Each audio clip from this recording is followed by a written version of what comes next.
Welcome to the Better Behavior Show with Dr. Nicole Beurkens, best-selling author, psychologist, nutritionist, and mom, where we'll be discussing ways to improve your child's attention, anxiety, mood, and behavior with simple strategies you can use right now. The following discussion is for educational purposes only and not intended to diagnose or treat any disorder. Please do not apply any of this information without first speaking with your doctor. Now, let's head to the show. Hi, everyone. Welcome to the show. I'm Dr. Nicole, and on today's episode, I'm answering a question from one of you. I get lots of questions each week, and this is a great way to provide answers that many of you might find helpful. If you have a question you'd like me to consider answering on a future episode, email it to support@drbeurkens.com, and you just might hear it on an upcoming show. Now, on to today's question, which comes from Alexandra. She writes, how do I guide my 9-year-old only child to play independently with something other than his iPad? Well, Alexandra, I think this is a question that many parents ask at various points in time, whether they have an only child or several children. So it's a great one to answer, especially with the summer months upon us, at least here in the United States, and kids having more free time and gravitating more towards the devices as opposed to other things. So let's talk about a big picture idea around this first. And that is that boredom for kids is okay. Not only is it okay, it's actually important and necessary for their brain development, for their growth, for their learning, for their emotional and behavioral regulation, for all of it. Boredom is actually necessary. And one of the problems that we're seeing in kids nowadays with so much technology available, so many devices and apps available, is that kids are bored less and less of the time, which may seem like a good thing. It seems like a good thing to them, right? And it may seem like a good thing to us as adults. They're keeping themselves busy. They're not complaining. They're not coming to us whining about being bored. But in the big picture of their development, it's actually problematic because the research shows that kids need to have periods of time on a consistent basis where no one is directing their activities from the outside.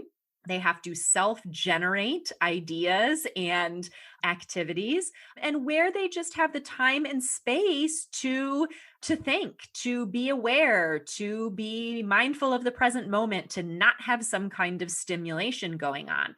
And there's actually some pretty good hypotheses that one of the issues that we're seeing that's driving increased behavioral and emotional regulation problems in kids today is that they don't have enough downtime where they just have blank space to be bored. So that is potentially helpful to you, Alexandra, and to many of you listening to know that, oh, okay, I'm not a bad parent if my kid is bored, or I don't need to try to feel like I have to fill every moment with some kind of meaningful or, engaging activity. That actually I'm a good parent if I am allowing my child the opportunities to be bored. And I think that reframing really does free us as parents up to think about how we handle this kind of thing differently. So I brought up the issue about boredom because typically, when people raise the idea of how do I get my child to play independently with something other than the iPad, what they're really getting at there is when I don't allow my child access to a device, they don't find anything to do, or they complain that they're bored, or they can't find something to occupy their time. So this idea that it's okay and in fact necessary to be bored is really a good one to think about first and foremost. I want to touch on another big picture idea related to this, and that is that children are allowed to have whatever feelings they have around boundaries that we put on time that they spend on electronics, around the expectations that we put on them for coming up with their own activities or things to do. They're allowed to have whatever feelings they're going to have around us putting boundaries on our own time and activities of how much we're willing to engage with them or play with them. They are allowed to have whatever feelings they're going to have about that. They may feel angry. They may feel disappointed. They may feel frustrated. They may feel sad. They may feel annoyed. They may feel, 100 different things, and it's okay.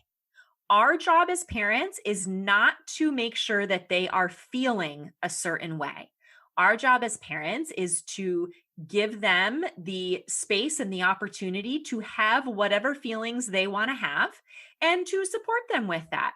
Oh, I understand. Yes, it is so frustrating when I tell you that it's time to turn the iPad off to find other things to do. I hear you. That feels really frustrating to you. I get it. I like to have the things that I want to have too. And it's frustrating when I can't have them. I understand. And, that's perfectly fine for you to feel frustrated.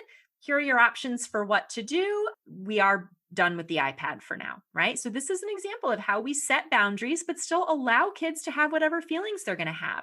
We can't expect that when we put boundaries or expectations on them, that they're going to be happy about that. That is not a prerequisite for, us putting boundaries in place. We can't require that they're going to feel a certain way. They're allowed to feel how they feel. So that's another important thing to keep in mind with this whole situation about setting boundaries on preferred activities, in this case, screen time, and expecting them to do something different. The other piece here, and I've sort of touched on it, but let me be specific about it, is that parents can and should set boundaries on their own time or activities. It is not your job as a parent, even when you have an only child who doesn't have siblings to play with, not your job to entertain them all the time. You should not feel obligated to do that. And in fact, that's not healthy to do that. We need to be able to have our own activities and things that we do, and kids need to have their own time and activities that they engage in. And it doesn't need to and shouldn't be a situation where if they're not allowed to have their preferred activities, we have to be entertaining them. No. So as a parent, you're allowed to set boundaries on your own time and activities. Also, very important to set boundaries on device use. And that's part of the picture of this too. We're not being the most effective parent that we can be if we are allowing kids to spend all of their time on devices. We know that's not healthy for them. While they might like to do that in the short term, in the long term, it's not good for them. It's not good for our relationship with them. It's not what we want to be doing. So also very appropriate to set boundaries on those things. Now, let's talk about some specific strategies of how you can structure this, how you can help kids be able to play more independently with something other than electronics. I'm a big fan of creating a menu of options. Some kids genuinely do struggle with coming up with ideas of what to do, particularly if they have executive function challenges. So those are our kids with ADHD, autism, learning disabilities, other kinds of neurodevelopmental issues, but also just some kids in general have a harder time with that, of looking around and self-generating ideas of what they could do. Some kids, that is not a problem, and others, that's really a challenge. And we might look at it and go, well, what do you mean? You've got a room full of toys, or we have a house full of things that you could do. But in some ways, for some kids, the more options that are available, the more overwhelming that is for them, particularly if they struggle with making choices or decisions or sorting through the options. So when we create a menu of options for them, that helps provide some structure and gives them some tangible things to choose from. I like to make these activity menus with kids, depending on the age. It might look differently, but I like to include them in that and say, we're going to make a list here of things that you can do when you're not on your devices, or when you're bored. Here are some things that you can choose from, and have them engage with you in thinking about what to put on that list. Now, if you have a child who's like, I'm not going to help you make that list, I'm not interested in it, that's fine. You can go ahead and make the menu of choices for your child. But if they're willing to engage, that's great, because they can come up with some ideas. You can take a pen and a piece of paper and go around to different areas of the house or the yard and say, let's look around. What do we see here? What do we want to put on our menu of options? And often just that process helps remind kids of the things that are available. And then you write them down. If they're a child who can read, Then you're going to make a written list. Very easy to make a written menu. If they're a child who is not yet reading, you can make a picture menu. I've had families do that of literally taking photos of the various things that are available, or you can get, clip art from online or whatever you want to do to show what the options are. But you're going to make this menu board. And sometimes if there's a lot of choices, you may want to divide it up. You may want to have a couple of different activity menus or activity boards that you can put up, on different days for them to choose from to keep things new and fresh, however you want to do it. But the idea here is to have that menu available in a place that they can easily access. Some families put it on the front of the refrigerator, some put it on the kitchen counter. Maybe your child has a bulletin board in their bedroom. Wherever is going to be a useful place where your child can access that, so that when you say, okay, device time is up, you need to find something else to do, or when they're complaining that they don't have anything to do or that they're bored, you can guide them to look at their menu of options and make a choice. And for some kids, just having the structure of that and being able to see the things to choose from can be very helpful. Another strategy that's useful is to make sure that things are organized in a way that your child can easily access, especially if you're focused on the independent play idea. You want to make sure that the parts and pieces are different things that they can reach them, that they have all the materials in one place that they need to be able to do whatever it is that they're going to do. This may look like putting things in containers that are labeled. Maybe it means, moving some things on different shelves so that they're more easily accessible. Maybe some games and activities and things have gotten all jumbled together, over time. And you just got to have a good evening where you sit down and sort things out and reorganize things so that it is easier for your child to be able to access and then use the items. That can be helpful. I think also that some novelty can be good here, especially our kids have, been spending a lot of time at home over the course of the pandemic. And it may be time to infuse some new ideas or some novelty into the options that are available. And this doesn't have to be expensive. I'm not talking about, each week going out and buying new Lego sets or new toys or whatever. No, there are lots of ways that we can create some novelty, which generates, more interest and excitement in doing some of these activities. So, for example, you may decide to rotate some of the toy or activity options and only have certain things out at certain times. And then, every week or every few weeks, you might rotate the options. They forget what they've got. And now, they haven't had these Lego sets out for a while. And now, suddenly those are out and, available. You can do that with toys for younger kids. You can do it with craft materials, just to kind of rotate the options that you already have to keep it fresh. Kids can go to the library each week to get new books out. The other thing is libraries often have other things that you can check out as well. Sometimes there are activity kits and all different things that you can get, music and different things from the library. That is a way to infuse some novelty, some new things that are available without having to spend any money on it.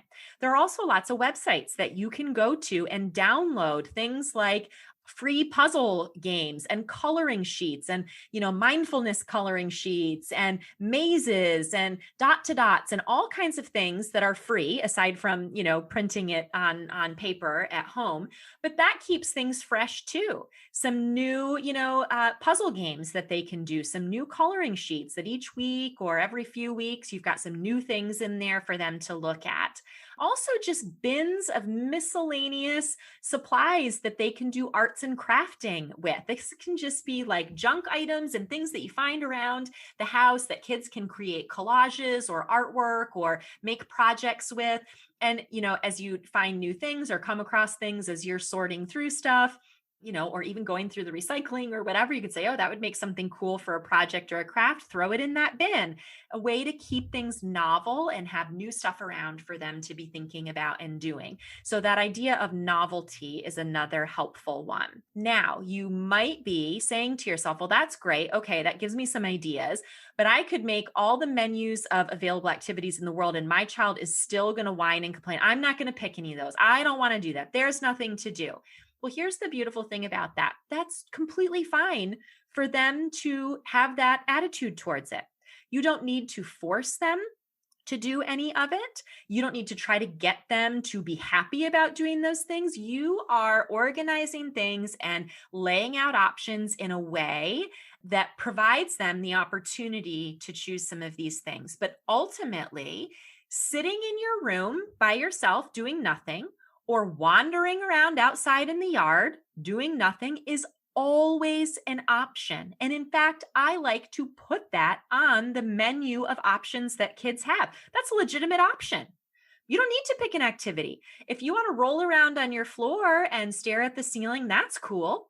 If you want to wander around outside and just stare at the sky or lie in the grass or, shuffle around and, think about how unfair it is that you're not able to use your iPad right now, that's okay. And I'm not being sarcastic. I mean that in all seriousness. It is absolutely an option for kids to do that. And remember, that goes back to the initial point that I made about boredom not only being okay, but being beneficial.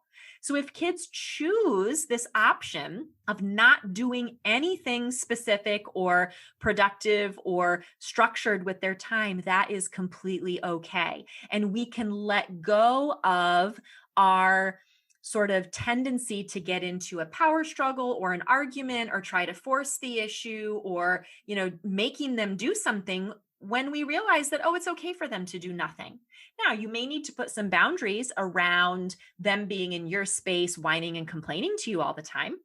Perfectly fine for you to feel like this is unfair. I understand you're disappointed. I understand you don't feel like doing any of these things on the list. That's fine. You can go hang out in your room or you can go outside. It's not an option to follow me around and complain to me about it, right? So you can set some boundaries around, how and where they are having their bored moments and expressing their complaints. You don't need to, allow that to constantly infringe on what you're doing. So boundary setting there is important, but you can go about your business and know that even if they are choosing not to do anything, that's okay. And here's the good news about that. When kids do that, when they choose to, no, I'm not doing any of this. I'm just going to be bored. I'm just going to lie here, whatever. What happens over time is they discover things. And 9.5 times out of 10, a kid who 5 minutes earlier was like, I'm not doing any of these things. I'm just too bored. This is terrible. You walk past their room and suddenly they have found a puzzle to do, or they've got that block set out, or they are, outside now riding their bike or rollerblading or, making something out of sticks and rocks they found in the yard, whatever it might be. And that's the really interesting thing about this. When you give them the time and space to not do anything, often they begin to self-generate ideas and activities. And that's a wonderful thing. And the amount of competence that they get, the feelings of capability and competence that they get from doing that is profound and isn't something that they can get any other way. They can't get that same feeling of competence and confidence in themselves when we are structuring everything and entertaining them and externally driving all of their activities. The only way for them to develop that sense of capability and confidence and competence in themselves is to give them the opportunity to be bored and to self-generate ideas. And what a wonderful gift to give them.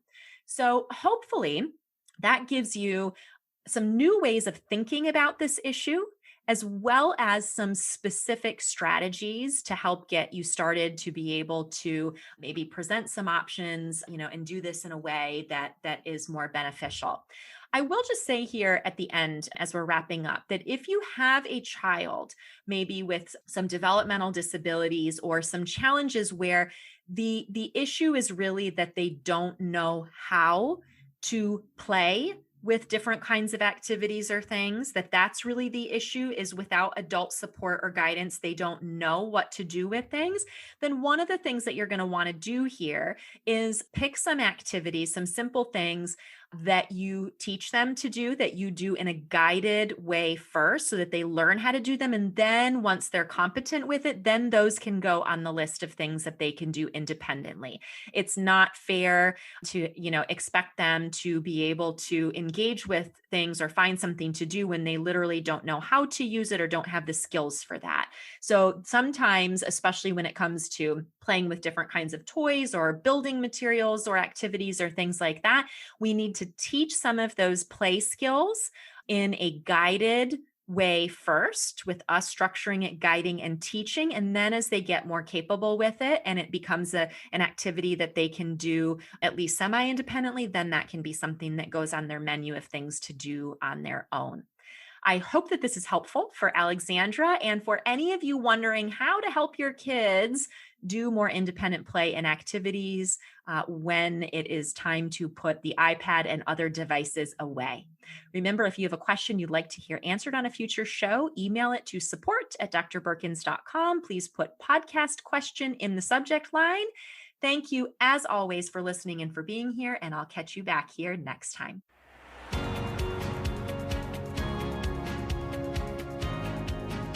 I'd like to take a moment to say thank you for listening to this podcast. Creating these episodes has become one of my favorite things to do each week, and I love getting the positive feedback from so many of you about how much you benefit from the information. If you enjoy the show, I'd like to ask for your support. Please take a few seconds to scroll down to the ratings and reviews section of the show page on Apple Podcasts. You can leave 5 stars and a few words about why you enjoy the show. This will help other parents, caregivers, and professionals find the show more easily. And feel free to share episodes with friends, family members, and others who can benefit. If you haven't already, hit subscribe so you never miss an episode. Thank you so much for being a valued listener and for your ongoing support of the Better Behavior Show. Thank you for listening to the Better Behavior Show with Dr. Nicole Beurkens. Leave a review on iTunes and share this episode with your friends. Visit drbeurkens.com to ask any questions for an upcoming episode, post comments for today's show, and sign up to receive weekly updates. That's drbeurkens.com.